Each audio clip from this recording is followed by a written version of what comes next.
جو بڑا مہربان نہایت رحم والا ہے۔ طٰہٰ، اے نبی صلی اللہ علیہ وآلہ وسلم، ہم نے تم پر قرآن اس لیے نازل نہیں کیا کہ تم مشقت میں پڑ جاؤ، مگر ہر اس شخص کی نصیحت کے لیے نازل کیا ہے جو خوف رکھتا ہے۔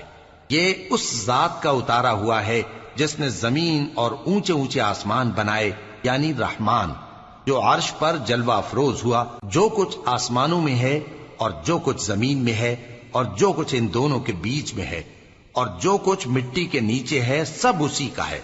اور اگر تم پکار کر بات کہو تو کیا ہے، وہ تو آہستہ کہی ہوئی اور نہایت پوشیدہ بات تک کو جانتا ہے۔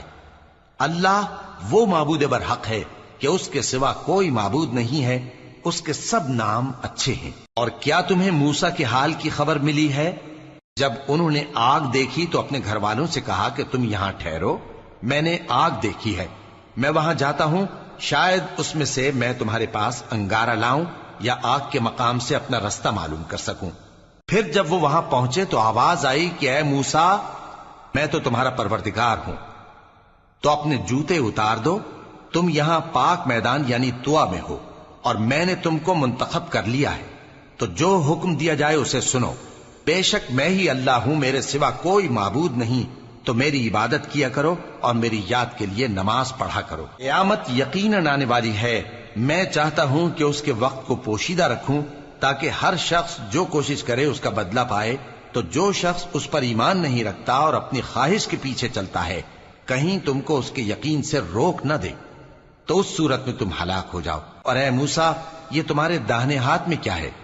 انہوں نے کہا، یہ میری لاٹھی ہے، اس پر میں ٹیک لگاتا ہوں اور اس سے اپنی بکریوں کے لیے پتے جھاڑتا ہوں، اور اس میں میرے اور بھی کئی فائدے ہیں۔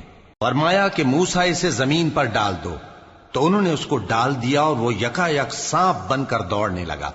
فرمایا کہ اسے پکڑ لو اور ڈرنا مت، ہم اس کو ابھی اس کی پہلی حالت پر لوٹا دیں گے، اور اپنا ہاتھ اپنی بغل میں دبا لو کہ وہ کسی عیب و بیماری کے بغیر سفید چمکتا دمکتا نکلے گا۔ یہ دوسری نشانی ہے تاکہ ہم تمہیں اپنے بڑے بڑے نشانات دکھائیں۔ تم فرعون کے پاس جاؤ کہ وہ سرکش ہو رہا ہے۔